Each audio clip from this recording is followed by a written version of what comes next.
Memang favourite king crab kan kalau dah 3 kali sampai? Favourite dah ni. Favourite kan? Beza tak ketam ni dengan ketam-ketam biasa? Beza. Tu yang sampai 3 kali tu. Itu lah, kuantan. InsyaAllah hujung bulan ni sampai lagi tau. Masya Allah. Jangan lupa bawa family nanti. InsyaAllah. Ana puting. Kejap Hana, sabar dulu. Ana puting. Okey. Okey, kita tengok keluarkan. Mari, orang Kuantan. 3 kali datang. Penuh isi dia. Isi dia memang penuh. Okey, jom kita tengok makan, mari. Bismillah. Ya, bismillah. Bismillah. Rasa dia tetap sama. Maintain rasa dia. Penting. Okey, tolong panggil kawan-kawan yang mengenali awak. Rasa ni follower ramai ni. Berapa ramai follower? 100,000 ada? 1,000 lebih. Oh, dia ada follower 100,000 influencer ni. Influencer Kuantan Kalau kat Kuantan orang panggil apa?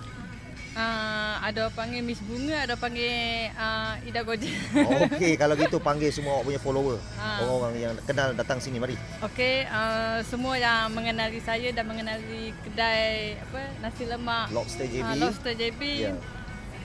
Korang wajib datang ke sini sebab memang tak menyesal lah kalau datang tu. Kira memang nak mari lagi. Gitu. Baik. Terima kasih banyak orang Kuantan. Bye-bye. Terima kasih banyak Alright.